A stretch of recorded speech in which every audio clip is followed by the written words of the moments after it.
Boa noite! Estamos ao vivo para mais uma live. Sejam todos muito bem-vindos. Hoje vou receber aqui a Natália, que vai contar para a gente um pouquinho sobre a sensorial na indústria de alimentos. Bom, então vamos chamar nossa convidada de hoje. A Natália já está por aqui. Boa noite. Boa noite, bem-vinda! Obrigada. Tudo bem? Tudo e você? Tudo bem também. Que Hoje bom! para falar um pouco de sensorial e seus detalhes, suas diferenças ali na indústria de alimentos. Exatamente. Só vou contar um pouquinho para o pessoal que está aqui acompanhando a gente. Nath, você é nutricionista e analista de qualidade sensorial sênior na BRF, né? Isso mesmo. Eu me graduei em nutrição, mas sempre gostei da área de tecnologia de alimentos, tanto que até meus projetos na graduação foram voltados para desenvolver novos produtos. Eu gosto muito de cozinhar, como a Tati, que sempre posta um monte de fotos bonitas no Instagram dela de comidas bem gostosas. Eu também gosto um pouco. Só que eu fui para a área de nutrição. Sempre foi um desejo bem de pequenininha. E aí, depois que eu terminei a minha especialização, eu entrei para trabalhar na BRF, uma indústria de alimentos, e aí até me reconheço, às vezes, ali nos meus desenvolvimentos em casa, né, dos pratos, tudo. Para mim é bem legal trabalhar numa indústria de alimentos. Aí, durante a live, eu conto mais detalhes, o porquê que eu gosto tanto. É muito bom, né? Acho que quem não tem como você trabalhar na indústria de alimentos sem ser apaixonado por esse universo, né? Eu gosto muito de cozinha também. Já trabalhei numa indústria onde eu trabalhei muito de perto com alimentos e realmente é apaixonante. Sim, eu gosto bastante, assim, de tudo que é novo, que está sendo lançado, e, assim, a sua relação com a sensorial, né, que é muito importante, e foi essa relação entre nutrição e sensorial que me fez determinar ali, num certo momento, a estudar sensorial, porque entender se a pessoa gostou ou não do que você está fazendo, ou se sempre você está entregando o mesmo padrão de produto, né? Para mim é algo que me instiga assim a estudar, a entender. Eu gosto bastante. E, Nath, como é que você foi parar na sensorial? Conta pra gente. Bom, tudo começou quando eu estava na graduação. Então, como eu comentei, eu fiz graduação em nutrição.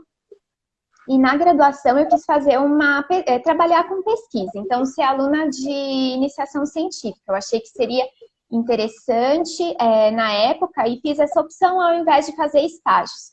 E aí a oportunidade que eu tive foi trabalhar com pesquisas relacionadas à tecnologia de alimentos mesmo. Então, um dos projetos foi desenvolver um extrato de castanha do Pará e saborizá-lo com sabor de uva e goiaba, e uma outra pesquisa foi desenvolver um iogurte probiótico adicionado de biomassa de banana verde. Então, foram dois projetos de desenvolvimento de produtos, um que tinha o apelo do selênio por conta da castanha do Pará, e um outro que tinha esse apelo dos probióticos, da biomassa de banana verde, o amido resistente. E o que eu achava mais interessante, assim, como nutricionista, é que o produto ele tinha assim ali os seus apelos nutricionais, mas eu pensava ali nele como nutricionista, né, para sua qualidade nutricional. Mas além disso, ele também precisava ter a aceitação do consumidor. Ele precisava ser bem aceito, agradar o consumidor. E aí eu questionei isso às minhas orientadoras na época e a gente fez estudos no estudo de castanha do Pará, nós fizemos um teste de aceitação e no estudo do iogurte nós fizemos um teste de ordenação por preferência.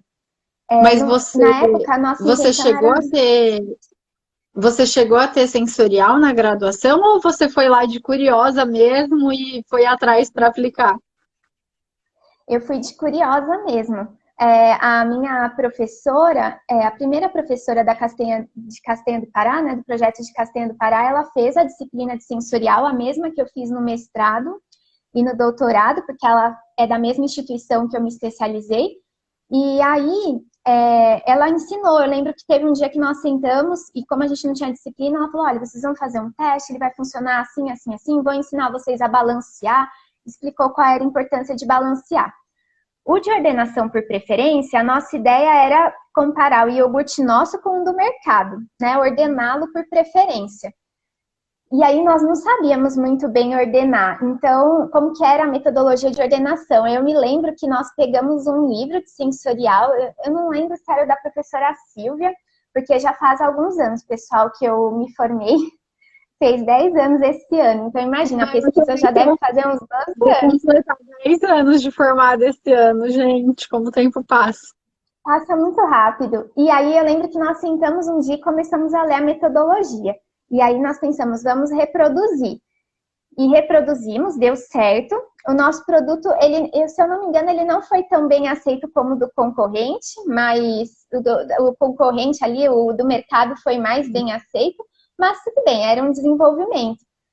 Mas isso era muito importante para mim, porque como nutricionista eu queria desenvolver algo nutricionalmente interessante, mas também que tivesse uma aceitação sensorial, que tivesse uma agregação, né, ali para o consumidor. Foi muito boa essas experiências, assim, Ô, Nath, acadêmicas. chegou até um comentário aqui pra gente no YouTube. Que legal ver que uma Nutri não ficou só no consultório. Ah, sim. Olha, gente, eu gosto muito, eu oriento, assim, a minha família, na minha casa, eu dou orientações nutricionais, né? Imagina, eu sou nutricionista, eu sou bem certinha com a alimentação. A Tati é de muito tempo e acho que ela pode até confirmar. Mas levei pra comer coxinha, levei sim. A gente saía, às vezes, à tarde, assim, a gente fazia os testes na Unicamp e aí tinha um lugar que vendia croissant recheado com chocolate. E as meninas iam na frente comprar e eu pedia suco de pitanga, porque eu gostava desses sucos diferentes. E as meninas, eu não acredito que vocês estão comendo isso. E eu realmente não fui para a área assim, de consultório. Na verdade, era algo bem definido para mim quando eu entrei. Meus pais sempre tiveram um comércio de alimentos. E a minha dúvida era se eu seguiria para a área de restaurantes ou se eu seguiria para a área de tecnologia. E como meus pais tiveram um restaurante, eu desde pequena, assim, tiveram esses comércios, eu tinha bem a certeza que eu queria algo um pouco diferente, assim, talvez por eu já ter começado tão cedo a ajudá-los. E aí eu acabei indo para essa área, mas eu sou muito correta, assim, na forma de nutrição, e também se alguém precisa de alguma ajuda, eu oriento, sim. E aí, até voltando, Tati, no que eu estava falando, né, da graduação, quando eu terminei a graduação, as minhas professoras fizeram mestrado e doutorado na Unicamp, em alimentos e nutrição, no departamento que tem lá, onde tem sensorial. Mas elas não fizeram especializado em sensorial, elas fizeram com outros professores. E aí eu pensei, vou fazer, né, o meu mestrado lá, vou me especializar, é algo que eu tenho interesse, assim, eu gostei tanto da sensorial que eu falei, eu queria estudar um pouco mais. E aí eu fui para lá, para a Unicamp, não passei na prova a primeira vez, eu precisei fazer mais de uma vez a prova, mas aí no primeiro ano eu fiz uma especialização em gestão da qualidade e segurança dos alimentos, e com isso eu fui pesquisadora de desenvolvimento tecnológico nível 1 do CNPq. Uma pesquisa que a professora Marise tinha com produtos carnes, e aí lá eu também fazia, dentro do projeto, tinha várias frentes, né, de fisicoquímica, mas também tinha uma de sensorial, que a gente aplicava teste para shelf life, para ver se os produtos eles tinham aceitação durante o shelf. Foi bem legal. Bacana. E aí, como é que essa história continua? Aí você acabou indo para o mestrado? Isso. Aí no mestrado, eu fiz com a professora Helena Bolini, e eu estudei os direcionadores de preferência de pães sem glúten.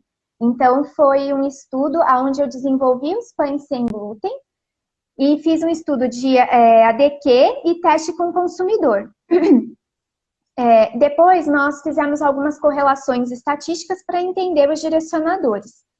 Foi bem legal, na época, a quinoa e o amaranto estava começando a chegar no país, assim, essa cultura de consumir. E não estava Pode tão falar. em alta assim essa questão de pães sem glúten, né? Nem no mercado você encontrava para comprar com tanta facilidade. Não, era bem novo, assim, o estudo. Tinha até uma aluna, que é minha amiga hoje, né, que tinha acabado de terminar um estudo com pães com a professora Helena, e aí aqui no Amaranto estava começando a ficar famoso, assim, no Brasil. Aí eu falei, eu vou usar aqui no Amaranto, tem um apelo nutricional, para pôr no pão sem glúten, que é para uma população específica, que é o celíaco. Eu acho que tem tudo a ver com a minha formação. E aí eu estudei, foi muito legal, porque a base da sensorial eu aprendi ali no meu mestrado, com as disciplinas que eu fiz no mestrado. Foi muito interessante, assim. E quando eu finalizei, aí eu queria uns desafios maiores, assim, que eu gosto de desafios. Eu acho que é nas dificuldades ali, nos desafios que a gente aprende, né, as novidades, coisas novas. E aí eu fui fazer meu doutorado com o professor George Hermann Berens. Foi muito boa a experiência, aprendi muito.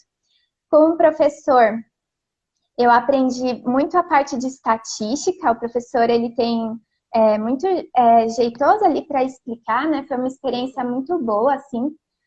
E aí eu estudei o vinho Chirá do Vale do São Francisco. Então, não sei se todos têm conhecimento, mas a região do Vale do São Francisco, em Pernambuco, produz vinho. E o vinho Chirá é uma uva que está muito adaptada na região. E aí nós queríamos fazer algo diferente, porque lá tem a Embrapa semiárido. E nosso projeto era para usar chip de carvalho americano e francês para dar essa percepção do amadeirado no vinho que é produzido lá no Vale de São Francisco. Então foi Só, um estudo bem inovador. deixa só eu é, falar algo sobre esse carvalho, né? Geralmente o Uhum. vinho, ele. Ai, agora, gente, meus professores do curso de sommelier que não me matem, que se eu misturar amadurece e envelhece. Mas o vinho passa algum tempo no barril de carvalho, e barril de Uhum. carvalho é caro pra caramba, e o ideal é que seja usado uma única vez. Então, para baratear o Uhum. custo e também para facilitar a produção, esses chips que a Natália usou nada mais são do que pedacinhos de carvalho que você coloca dentro do vinho, num tanque de inox mesmo, e depois retira, que eles fariam o mesmo papel do barril, muito mais barato. É isso, né, Nath? Me corrija se eu Isso estiver errado. mesmo. Exatamente. E uma outra vantagem, além do custo baixo, da facilidade de você comprar porque era carvalho americano, francês carvalho americano e francês, então você tem que importar esse carvalho. Por ser pedacinho, ser rebarba de madeira, ele é mais barato, ele passa os componentes da madeira de forma mais rápida para o vinho, e aí, por ele passar mais rápido, o vinho não precisa ficar 6 meses envelhecendo. Eu fiquei 4 meses em Petrolina e os 4 meses eu colhi, olha só, fiz tudo isso. Colhi a uva, fiz o vinho, Olha, envelheci, fiz os testes sensoriais e voltei embora para a Unicamp para fazer que as outras maravilha. análises. Então foi bem rápido, assim, mas foi muito interessante, porque o vinho ele é uma matriz muito complexa, aromática, né? Muito aromática. Então, no estudo eu trabalhei com análise descritiva, o painel novamente, e fiz a metodologia rápida Check-It-All That Apply. Que até na segunda-feira foi comentado na live da Angélica, né? Que ela Sim, ela comentou que usou usa. também. Ela usa no Muito projeto dela. interessante. E para vinho, tem vários estudos que usam essa metodologia. E foi muito legal, porque qual que foi a proposta ali do trabalho? Todo esse desafio de trabalhar com vinho da região do Vale do São Francisco, trazer uma metodologia que pudesse agregar para a região, porque tem algumas vinícolas na região, então, assim, a Embrapa está lá para prover ali resultados positivos, né, para todos os tipos de fazendas, de vinicultores que tem ali na região. E também utilizar as metodologias clássicas, como a ADQ e as rápidas. E um ponto que eu esqueci até que no mestrado eu trabalhei com metodologia dinâmica, que foi o tempo e intensidade. Então, eu tentei explorar bem o mestrado e doutorado para aprender essas metodologias diferentes. Quando eu concluí, né, o meu doutorado, aí eu quis voltar a estudar com celíaco. Eu fui trabalhar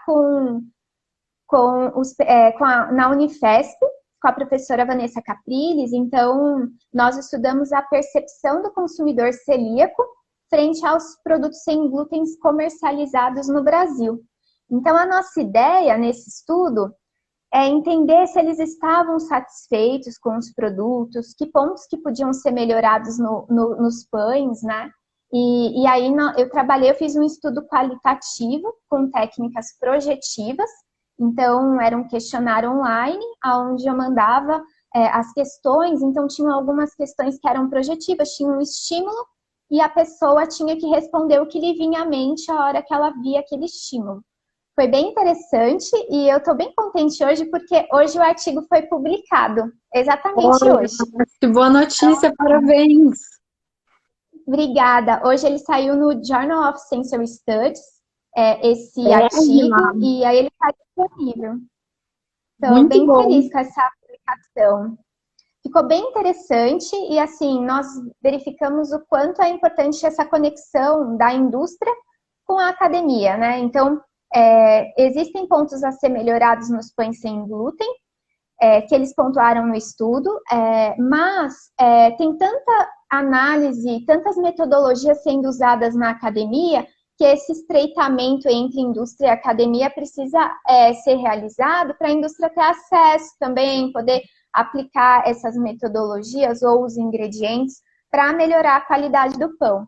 Foi bem interessante essa experiência, assim, no pós-doutorado com essas técnicas. Muito legal, Nath. A Raíssa e a Tati estão mandando parabéns para você pelo artigo. Ah, muito obrigada. Ô, Nath, e aí depois de especialização, mestrado, doutorado, pós-doc, você migrou para a indústria.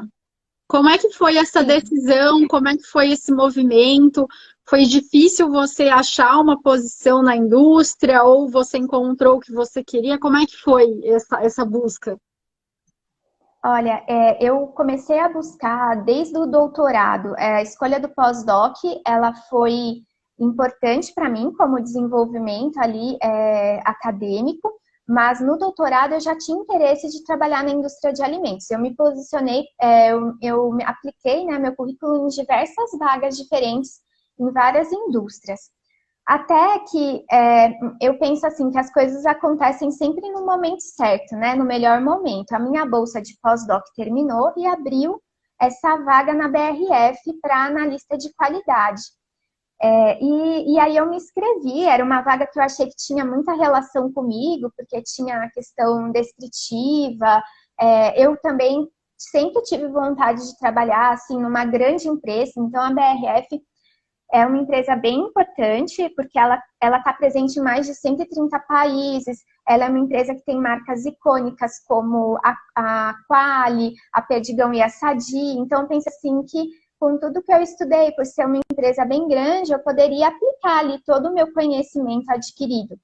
E aí, sim, eu me candidatei e passei nesse processo seletivo. Então, já fazia algum tempo, para mim, foi um processo um pouco longo até conseguir entrar na indústria, visto que eu comecei a buscar no doutorado. Mas, por outro lado, no doutorado eu tinha uma visão um pouco diferente, que a minha ideia era dar aula. Então, eu prestei 9 concursos públicos em diferentes lugares. Eu fui desde Francisco Beltrão, que é no Paraná, até em Bananeiras, que é na Paraíba. Eu conheci várias cidades diferentes. Conheci o Brasil inteiro, né, Nath? Olha, o Nordeste e o Sul eu conheci alguns lugares. Mas, infelizmente, eu não passei. E eu acho que foi bom, assim, porque na indústria eu descobri uma coisa que eu não fazia ideia. A indústria ela é muito dinâmica. E eu acho que isso foi muito legal, assim, para mim, sabe? Porque a academia, ela é mais monótona.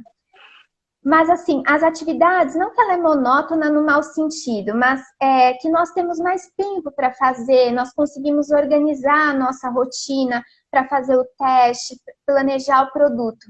Na academia, na indústria, ela é mais dinâmica. Então, isso eu acabei desenvolvendo uma habilidade que é tentar pensar mais rápido, agir de forma mais rápida para os testes, para eu entregar um resultado mais rápido. E eu comentei, né, que eu gosto de desafios. Então, isso vai me desafiando o dia a dia para trabalhar, para entregar. E para mim, pessoalmente, isso foi muito legal, assim. Porque o que mais me encantava, né? E até isso eu comentei na minha entrevista de trabalho.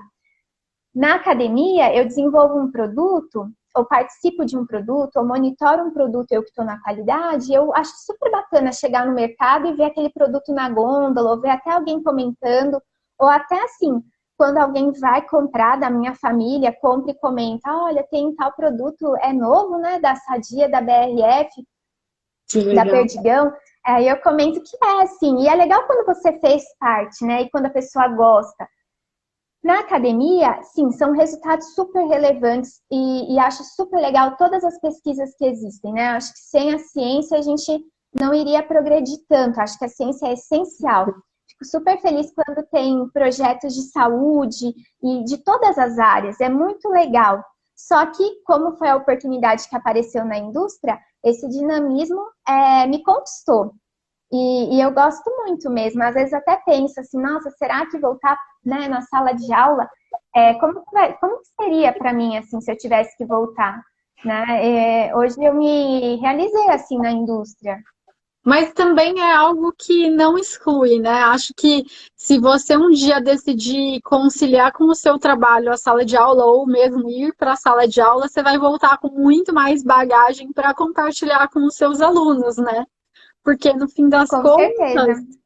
no fim das contas, eu vejo que muitos professores que seguem essa carreira totalmente acadêmica e depois se tornam professores, falta um pouco de passar essa bagagem prática para os alunos, né? E aí, quando eles chegam no mercado de trabalho, eles chegam mais despreparados. Sim, e do mesmo modo, Tati, eu vejo também assim que por eu ter tido essa experiência de tantos concursos que eu passei, eu gosto muito de dar aula, dar treinamento. Então, quando eu tenho um treinamento para dar para um time da indústria, assim, eu gosto muito de falar, de apresentar. Então, para mim também é bem tranquilo, né? Eu acho que a academia também me preparou para essa forma. Mas sim, eu vejo que é muito importante, assim, é muito enriquecedor quando nós buscamos, quando nós levamos um profissional para dar uma aula para um aluno, assim, é muito legal. E assim, Sim. muitas pessoas me convidam para dar palestra assim na faculdade, né, para comentar. Eu já tive algumas experiências. Semana passada eu dei um treinamento para a Universidade Federal de São João del Rei, explicar um pouco das técnicas. E é bem legal, assim, porque hoje eu vou com uma visão um pouco diferente. Falo, ó, pessoal, vamos pensar que vocês estivessem na indústria. Ó, por que é importante fazer esse estudo? Olha os resultados que a gente vai trazer. Tudo bem que aqui vai gerar um conhecimento acadêmico, um artigo que é fundamental. Mas ter essa visão, assim, do que isso vai ser aplicado na nossa vida na indústria é muito importante, né? Eu acho que a gente tem que ter, assim, uma visão ampla, né? E acho que é isso que a indústria trouxe para mim. Eu estava um pouco focada mais na academia, mas eu consegui essa visão mais ampla na indústria, que foi muito enriquecedor. Perfeito. E, Nath, como são as suas atividades mesmo? Como é que é seu dia a dia? Para que você usa a sensorial hoje no seu trabalho, de fato? Ela é Sim. Quão importante essa área é dentro da empresa? Ela é estratégica? Como é que é isso? Sim, na companhia, nós somos um time muito grande, assim, nós estamos dentro da área de gerenciamento e relacionamento com o cliente, dentro da diretoria comercial. Então, a nossa grande área, ela é dividida em 3 áreas que tem essa relação com o sensorial.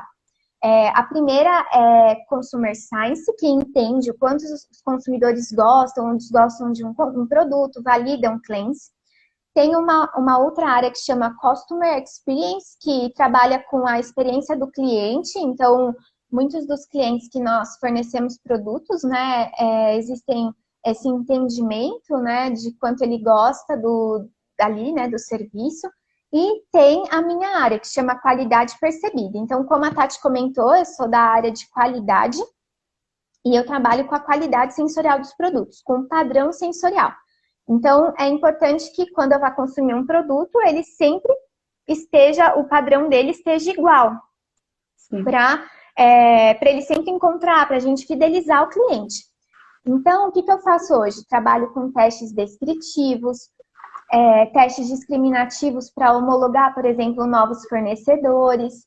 Com a pandemia teve até essa questão, né, de às vezes no começo eu lembro que até nós mesmos no mercado ficamos um pouco apreensivos, né, se ia mudar se ia não ter produtos no mercado, né? Então, assim, às vezes é bom ter mais de um fornecedor para você poder produzir seu produto e o teste discriminativo que vai te ajudar a entender se o padrão sensorial está igual ou não. Por exemplo, de teste de diferença do controle ou um triangular, depende do objetivo do seu teste.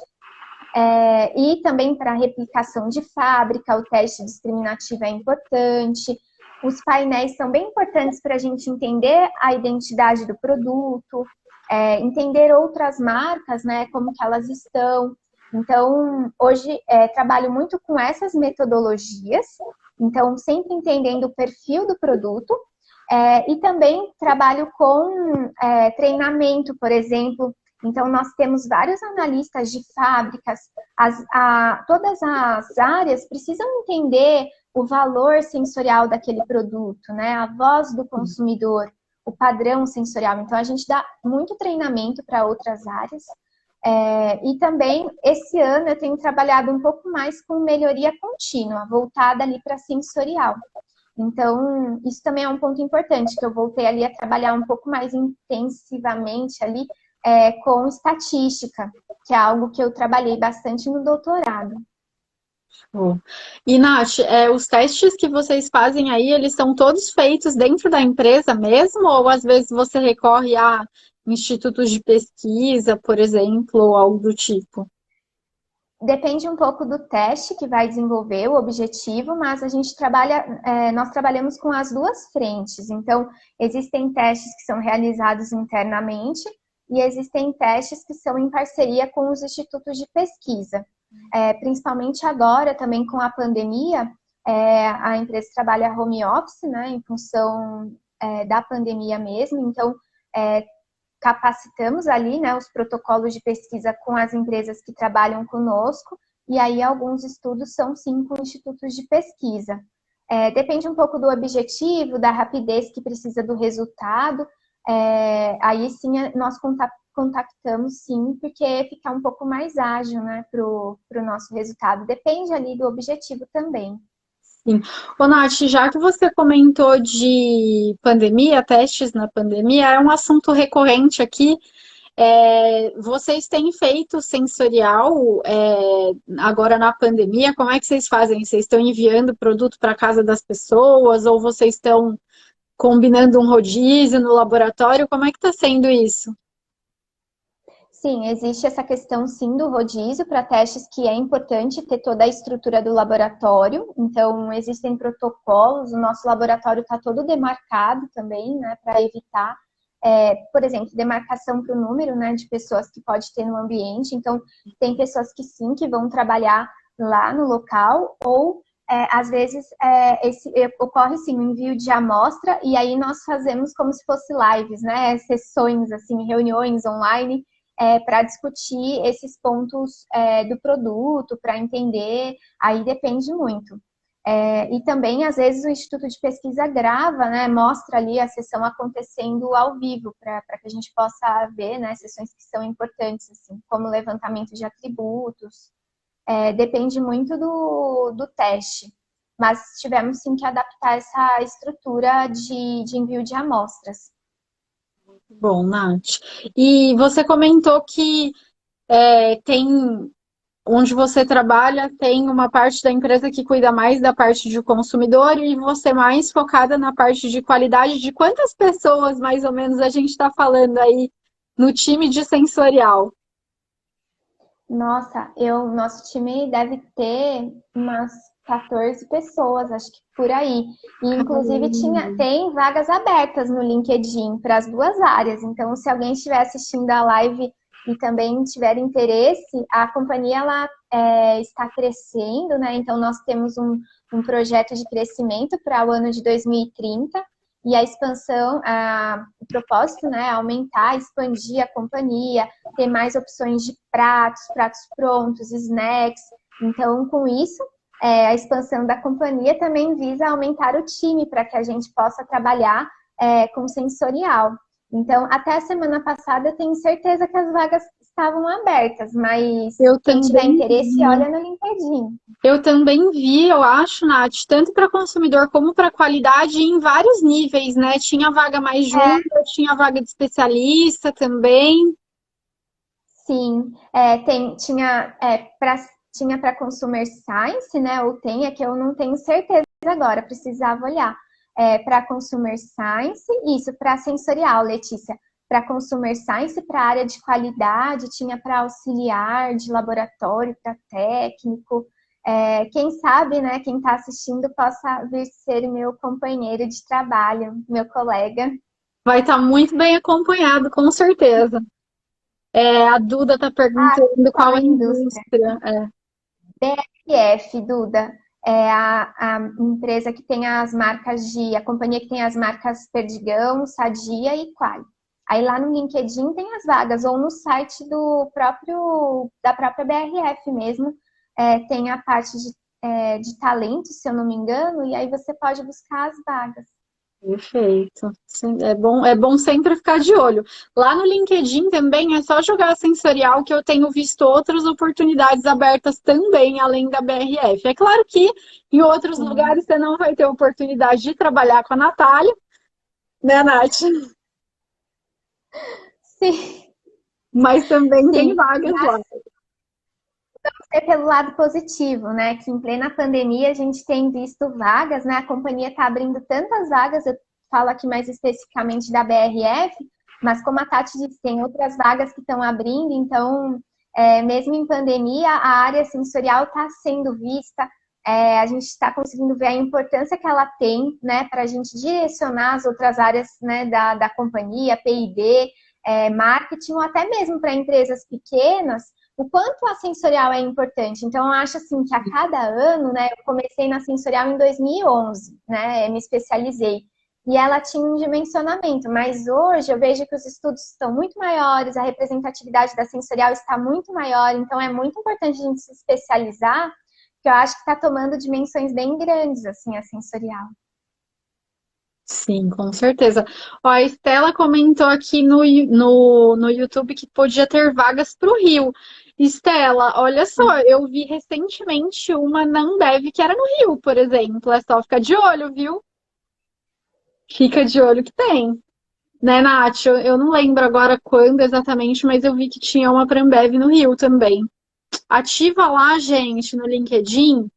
Você tem como salvar a sua busca e aí sempre que aparece uma nova vaga com a sua palavra-chave, você recebe um e-mail, assim fica fácil de dar uma rastreada nas vagas, saber o que tem de vaga e se candidatar para não perder, né, Nath? Você usou bastante esse recurso também, né? Foi exatamente esse recurso que eu usei quando eu entrei na vaga da BRF.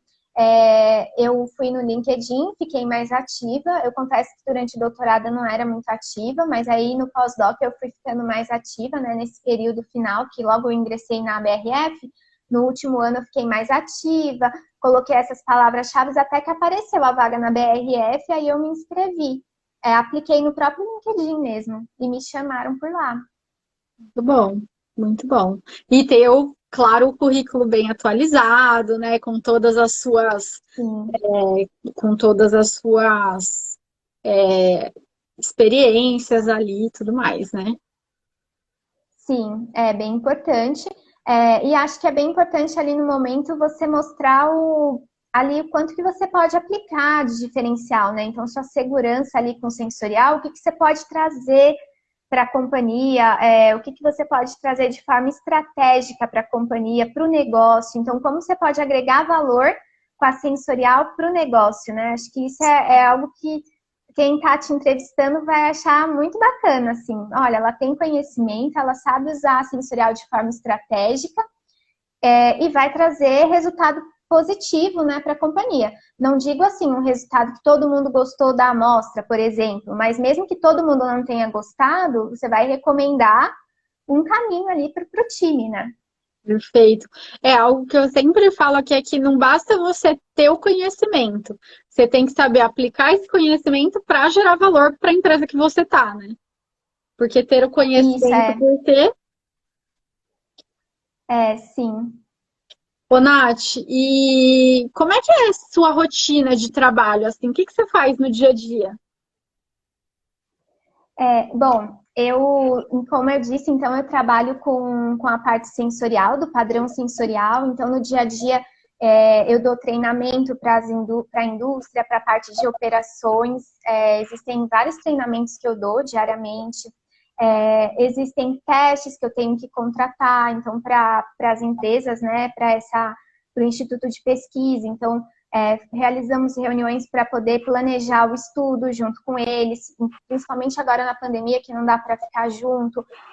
Quando eles mandam os relatórios de pesquisa, eu faço a análise desse relatório. Então, para um painel, eu olho como que foi o desenvolvimento do painel, se está de acordo, se tem algum ponto que está difícil de trabalhar ali no painel descritivo, eu tento entender com o Instituto de Pesquisa se está tendo variabilidade no processo, na amostra, testes discriminativos também, faço reuniões com as áreas que contratam os serviços, né? Digo assim, P&D, marketing, qualidade, que pede um serviço, a gente tem que entender, então, qual é o objetivo do estudo, né? O que você espera como resultado, até para poder direcionar o teste que eles vão fazer.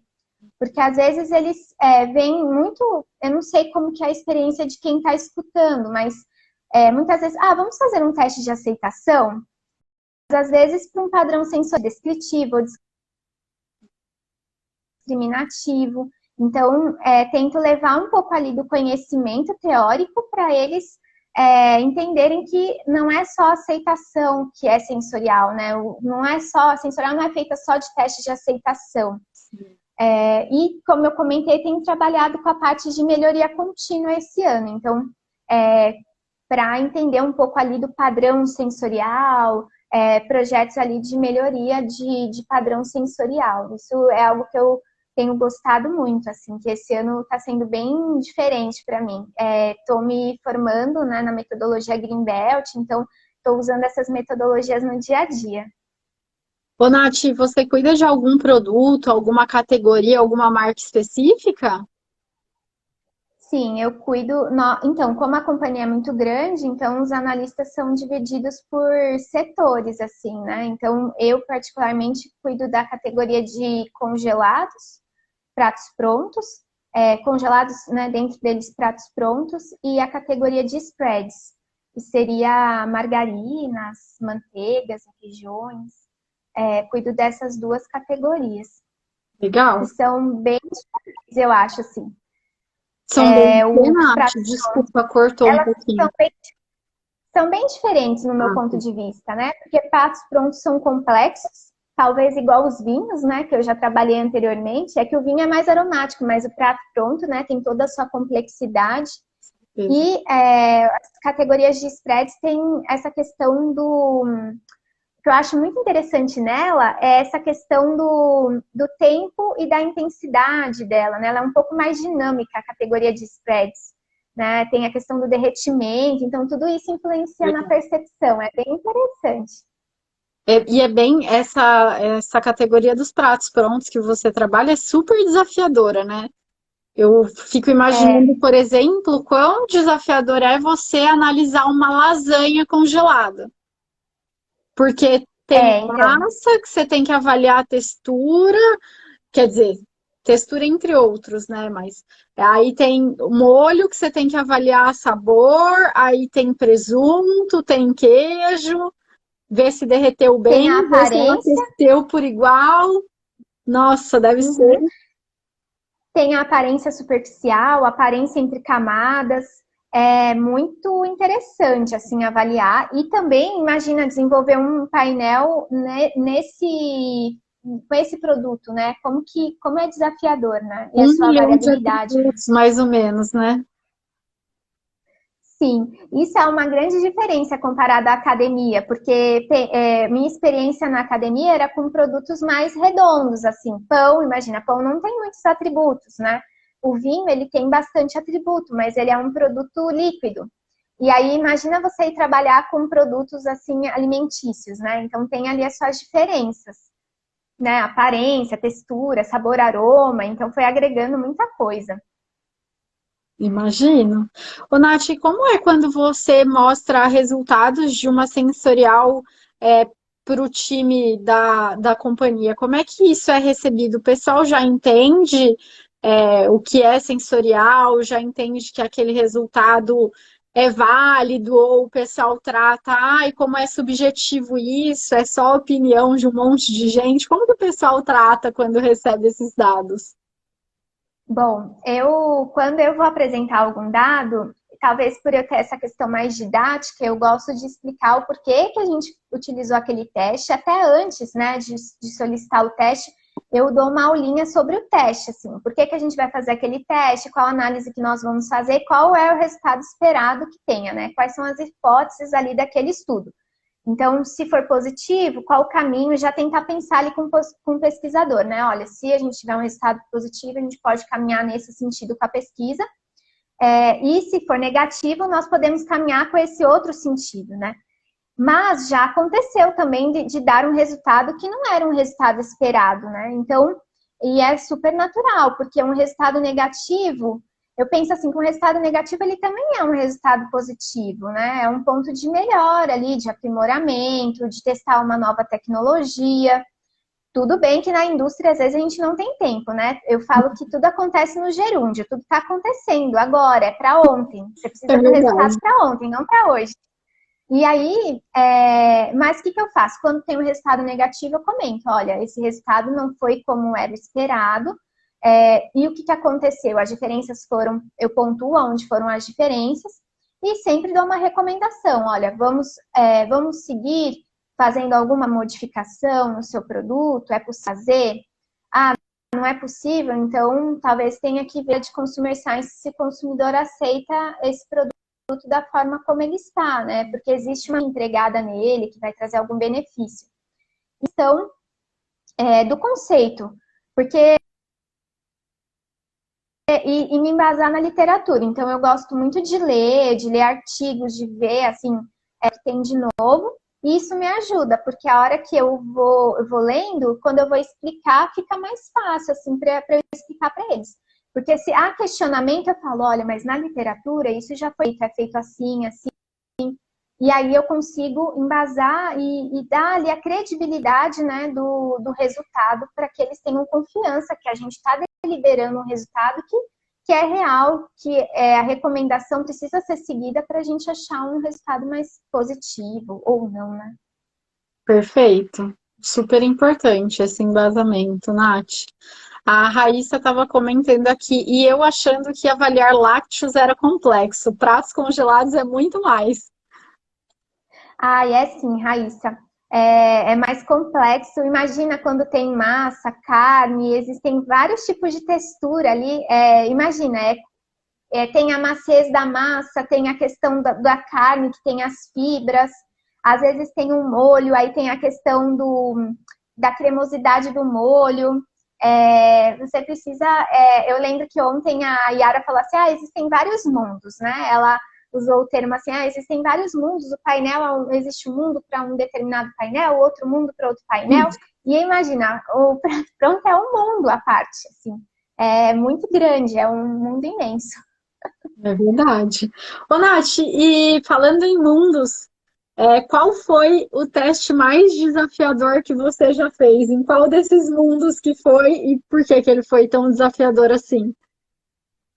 Olha, vou dizer que nem foi na academia, nem foi na indústria de alimentos, porque isso foi um ponto positivo, né, para mim. Então, por ter todo esse dinamismo, eu acho que eu fui aprendendo a lidar com a rapidez. Então, desenvolver as coisas rápidas, pensar rápido, e a academia, a indústria me preparou, né? Todo dia ela vem me preparando de forma muito eficiente, assim, para trabalhar com os times. Mas o meu teste mais desafiador, ou alguns testes mais desafiadores foi durante meu doutorado com vinhos. A Tati Eu é já prova sei qual disso. é, hein? Eu até estava pensando numa outra história, Tati, porque existe sim a história do vinho para mim, porque eu tinha que aplicar os vinhos nas confrarias. Então, imagina, o meu carro era uma mini adega, tinha taças de vidro, porque eu tinha que aplicar o teste com taça de vidro, não podia ser uma taça de acrílico, porque isso afetaria, né, a sensorial. Também, então, eu fiz uma viagem, assim, no interior de São Paulo. Eu aplicava teste em Campinas, em Vinhedo, acho que teve teste em Valinhos também, eu não me lembro, mas A Vinhedo e gente se Campinas, em perdia vários lugares. também no meio do caminho, o Waze mandava para o lugar errado. Precisava de 120 consumidores. Então, qual que era a dificuldade do teste com vinho? Que quando você abre a garrafa de vinho, você tem que consumi-la num dia, né? Eu não podia usar um pouco e deixar ele para o outro dia ou para a semana que vem, por exemplo. Então, eu abria a garrafa e eu ficava na loja. Nossa, mas precisa vir 20 consumidores, porque essa garrafinha aqui dá para 20 consumidores. Eu não posso perder, eu tenho pouco vinho. E aí eu ficava, e eu lembro até teve um dia que eu estava numa loja e foi dando tempo assim que eu ia embora, né? A loja ia fechar. Aí a Kézia falou que o carro é o mais legal que eu já ouvi falar, era uma adega. Ela E queria eu até andar peguei o nesse carro do carro, meu avô certeza. emprestado, porque tinha um porta-mala maior, então tinha várias caixas atrás. E aí eu tava na loja e eu falava assim, agora eu não posso abrir a próxima garrafa, porque a próxima garrafa eu não vou conseguir fechar até às 6 horas da tarde. Aí eu parava. E aí tinha que ter toda essa dinâmica, né? Aplicar o teste, tinha que lavar a taça, as meninas me ajudaram, a Tati e a Bruna, que é a nossa colega de doutorado. E aí tinha que lavar a taça, aí chegava as pessoas, não tinha taça suficiente, aí eu tinha que segurar ali as pessoas, aí eu começava a contar da região do Vale do São Francisco para as pessoas ficarem na loja. Teve uma vez que eu estava quase finalizando meus testes, aí nós ficamos perdidas, eu e a Tati, e eu queria vir embora, era noite, e aí eu falei assim, Tati, vamos embora, vamos deixar esse teste para lá, eu converso com o nosso orientador, eu vejo uma outra confraria, a Tati, não, eu não saí da minha casa para voltar do mesmo jeito que eu cheguei, a gente vai com esse número de provadores fechado. Eu falei, não, Tati, é que eu tô com medo, que tá muito escura aqui a estrada, e eu dirigia, e eu era nova de carta, imagina. Foi muito engraçado. E assim, o teste, ele tinha toda uma importância, assim, sabe? Para mim, o teste com vinho foi bem importante, porque é uma região muito rica. Então, eu queria trazer essa, né? Eu tenho um compromisso com a região do Vale do São Francisco, né? Trazer, mostrar a história da região. Aí eu falei, não, preciso completar os 120. Mas, gente, com todas essas dificuldades, o carro virou uma adega, o jaleco ficou vinho, tudo isso, mas eu consegui os 120 consumidores para fazer o teste. Mas, olha, qual a história final disso tudo? O planejamento é essencial. Mesmo que você for fazer seu teste por etapas, se planeje para você não perder as suas amostras, né? E dar tudo certo. E deu no final, eu só tinha que ter um pouco de paciência. Muito bom, Nath, essa história é muito boa. Aqui a moça perguntou, tá? Você quer ler? Este dinamismo da indústria gera essa pressão. Como ter. Não sei se eu entendi. Esse dinamismo da indústria gera essa pressão, como temos na academia? Acho que são Então, pressões diferentes, não, né, eu acho que Nath? não, assim, eu não estou te escutando muito bem. Você me escuta? Escuto. Ah, então tá. Que eu não te escuto muito bem, assim, ficou bem falhado agora. Então, não gera. Não é como na academia também. Para mim, a academia foi bem tranquilo, assim, a questão não teve pressão também de nenhum dos orientadores. Mas, como eu digo, dinamismo, mas acaba que não, assim, porque você vai realizando as suas atividades, vai entregando os resultados, e aí quando eu falo no dinamismo você entrega seus resultados e novos resultados vêm, então não tem problema. É bem tranquilo. É que a Nath na academia também é uma pessoa meio atípica, né? Ela era o tipo Eu de não estou pessoa que. escutando. Nath, Deixa oi? eu ver aqui. Ué, tá tudo certo? Ah, a Nath caiu. Oi, Tati, me escuta Oi, agora? agora sim. Mas quero saber do que você estava me dedurando, porque eu foi bem nessa hora que você me chamou, aí ficou em silêncio, eu fiquei curiosa. Não, eu tava te dedurando que você era o tipo de pessoa na pós que entregava as coisas antes do prazo. Então, é claro que não tinha pressão, né? Ninguém te cobrava nada, porque você entregava antes. Sim, eu entregava. Eu fiquei no pé do meu orientador que eu queria defender no prazo. Aí ele falava assim, Natália, eu não te entendo. E aí, mas acabou dando certo, assim. É que eu sou bem disciplinada, né? Então, eu consigo administrar bem, assim, essa questão. O doutorado me ajudou nesse requisito aí. Olha, entregar antes, eu trabalhava bastante, assim, né? A Raíssa pergunta, é raro entregar antes, né? Mas eu tentava porque eu queria, assim, sempre que o professor desse uma lida, para depois eu fazer a versão final, se precisasse de algum ajuste, eu tinha tempo, assim. Eu defendi com um mês de atraso o meu doutorado, mas consegui ainda defender no prazo já para ingressar na Unifesp. Mas o meu pós-doc trabalhando, eu levei mais tempo e aí eu fiquei um ano depois que eu finalizei ali a parte prática para defender, porque eu tive que conciliar com o trabalho, foi mais difícil para mim, mas deu tudo certo também. Caso raro. Ô, Nath, e você com tanta experiência assim, tanto na área acadêmica como na indústria, o que que você diz? Qual dica você deixa para quem quer começar na sensorial? Bom, eu vejo assim que é bem importante nós termos o conhecimento do primeiro de tudo, do básico da sensorial. Então, os fundamentos sensoriais é bem importante nós termos bem claro. Por isso que é importante a gente fazer cursos. Não precisa ser como eu, né, que foi fazer mestrado e doutorado, mas existem ótimos cursos de excelente qualidade que mostram o que é o básico, para a gente ter a segurança na hora de recomendar algo, assim, né? Então, entender bem e saber direcionar. Da mesma forma, ter o básico para a hora que contrata um serviço de um instituto de pesquisa, aumentar ali o nível de discussão, né? Porque eles têm muito conhecimento, né? Vocês viram ontem a live da Yara, né? E tantas experiências que eles tiveram. O conhecimento também ajuda ali a até ter um olhar diferente para o estudo, para os objetivos que você vai alcançar, usar metodologias. Então, os cursos são bem importantes. A leitura de artigo é bem importante, eu vejo isso como fundamental também. Então, mesmo na indústria, eu continuo lendo de outras áreas, né? A área sensorial, ela é muito ampla. A área de cosmético, ela sempre é inovadora na hora que lança os testes sensoriais, de utilizar os testes sensoriais.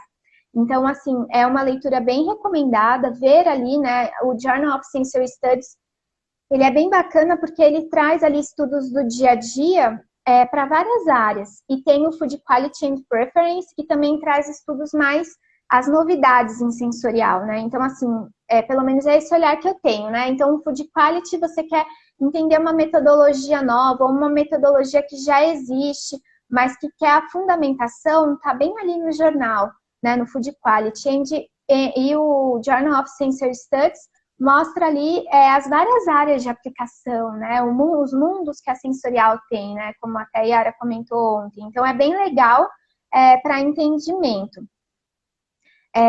Eu também gosto muito, assim, de fazer os cursos, de ler. Quando eu leio um artigo e eu tenho dúvida, ou eu quero replicar ele na companhia ou na minha vida acadêmica, eu mandava um e-mail para o pesquisador e pedia para ele me explicar, assim, como ele tinha feito, como ele tinha analisado.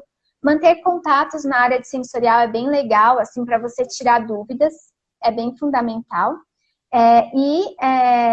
Eu vejo também como importante, quem é da sensorial, provar alimentos novos, conhecer culturas diferentes, quando viajar, explorar esse mundo, né, sensorial que nós temos.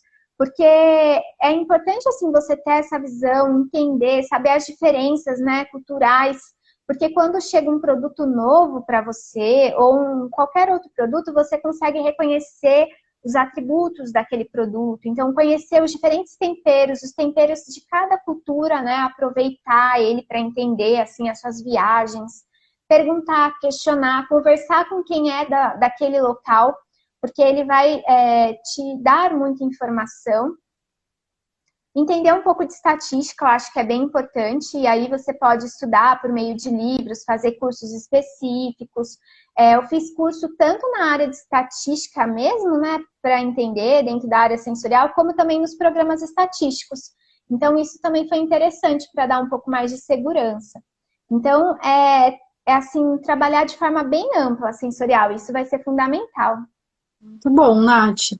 E interessante essa dica que você trouxe dos artigos científicos, né? Que muita gente pensa que são mais voltados à academia. Para a academia, eles são com certeza indispensáveis. Mas muita coisa do que se usa na indústria hoje já foi um artigo científico um dia, né? Então, quanto antes você conseguir trazer essa tecnologia dos artigos para a indústria, você pode estar saindo na frente dos concorrentes, né? Sim, esses dias eu estava, até foi no Instagram, eu vi um post de uma colega nossa, né, de doutorado, que ela tem uma página, mas é voltada para alimentos funcionais. E aí ela tirou uma foto do prato dela mesmo, né, e comentou assim, perguntou assim a percepção das pessoas sobre aquele prato. E aí ela levantou as informações e no outro dia ela colocou que ela tinha feito aquela publicação baseada num artigo, se eu não me engano era da Food Quality, onde eles avaliavam fotos de produtos para ver se o produto estava próximo à foto, se o produto estava mais distante, como que as pessoas viam, quanto real elas achavam que era aquele produto, né, da realidade que estava na foto, assim. Eu achei super legal, porque na indústria tem os produtos que vão na embalagem, assim, né? Então eu pensei, esse artigo dá para fazer uma associação com as fotos que vão na embalagem. Eu até salvei ele, eu não consegui ler ainda, mas pretendo ler durante as minhas férias, para me atualizar mesmo. E assim, eu trabalho com qualidade, mas eu não fico só focada nas metodologias voltadas para a qualidade. Eu acho que o diferencial é você ampliar, né? Ter olhar para todas as metodologias que existem. Então, sempre estar se atualizando em todos os temas. É bem essencial para você criar vocabulário, criar conhecimento e poder conversar e discutir os temas. E também para te dar de segurança, né? E até porque você não sabe o dia de amanhã, né? Vai que aparece uma oportunidade bacana na área de consumidor, ou enfim, e aí você sabe trabalhar com isso também, né? Em outro tipo de indústria, né? Ou para você voltar até para a academia ou fazer uma parceria, né? Tem muitas instituições que buscam parceria com a indústria, então você pode direcionar esses estudos. Perfeito, Nath. Nath, então, muitíssimo obrigada por estar aqui hoje com a gente. O pessoal gostou bastante, pelo visto, né? Obrigada. Conversaram bastante com a gente. Tem mais uma pergunta aqui. Como era seu cotidiano para conciliar trabalho na BRF e fazer pós-doc? Olha, vou dizer que foi bem difícil, viu, conciliar, assim, porque assim, eu trabalhava o dia todo. Então, como que foi? Eu fiz toda a parte prática no meu pós-doc, enquanto eu tive bolsa, e depois, quando eu estava na BRF, o que eu fiz nesse período, né? Quando eu entrei na BRF, era finalizar os relatórios, escrever o artigo, enviar para publicação, retornava, eu tinha que corrigir, fazer análise estatística dos dados, também eu fiz durante o período que eu estava na BRF. E aí, durante o período que eu estava na BRF, tinha finalizado o pós-doc, né? Que eu continuo na BRF. Senão, do jeito que fala, parece que eu saí. E aí, como que eu fazia? Durante a semana, para mim, eu sou uma pessoa que durmo muito cedo. Então, eu não tinha muito ânimo para ir lá fazer os testes estatísticos à noite. Então, eu organizava e fazia de final de semana. No começo, como eu tinha muita coisa para analisar e escrever, eu trabalhava de sábado e domingo. Depois, quando eu tinha que só encaminhar da parte estatística, era mais escrever, corrigir artigo, eu fixei o sábado e deixei o domingo para descanso, porque era necessário também. Aí, durante a semana, eu foquei mais no meu trabalho mesmo, em trabalhar, e eu deixo sempre o final de semana para esse tipo de atividade. Ainda tem algumas, como eu falei, hoje saiu a publicação do meu artigo de pós-doc, Mas assim, eu tento concentrar tudo de sábado hoje em dia e deixo o domingo para o dia de descanso, ficar com a família, né? Esse planejamento inicial para a nossa saúde. E aí também eu começo a semana com toda a energia, porque vocês perceberam que eu falo muito, sou ligada no 220, né? Então, preciso começar a semana com força total, é o domingo para recarregar. E para cozinhar, né, Nath? Eu passo o final de semana cozinhando, ainda mais na pandemia. Estou me aperfeiçoando nos pães, nas massas. Arrasou. Tati, eu queria te agradecer a oportunidade de vir aqui comentar, dizer para todos que eu estou à disposição. Quem quiser entrar em contato comigo para alguma dúvida específica, quem quiser acesso ao artigo, né, quiser que eu encaminhe o link, também pode me pedir. Pode me chamar ali no LinkedIn, né, para me seguir lá no LinkedIn também, que lá eu publico bastante coisa voltada para a carreira profissional, assim, né, para o que eu publico, as atuações. Desejo muito sucesso para você. Eu trabalhei com a Tati durante o doutorado. A Tati foi minha parceira, né, nas publicações. A Tati é muito dedicada, eu aprendo sempre muito com ela. E eu desejo muito sucesso para você, para a sua página e aqui com a consultoria. Agradeço também todos os amigos que entraram, porque enquanto eu falava, eu vi que várias pessoas entraram, falaram sobre mim, assim, foram amigos bem queridos que me acompanham aí, até pessoas de Petrolina mesmo, minha prima eu vi que entrou, que escreveu, e eu fico feliz, porque a minha história lá no doutorado foi bem importante, e ela reflete hoje na minha carreira profissional. Então, agradeço a todos os amigos que entraram e que participaram da live. Ah, que lindo, E a todos Nath. Nath, muito obrigada por compartilhar sua experiência aqui com a gente. Estamos juntas sempre, né? Batendo um papo. E é isso. Muitíssimo obrigado, muito sucesso para você. Com certeza terá com essa dedicação toda. E boa noite, obrigada a todos que estiveram aqui presentes acompanhando a live também.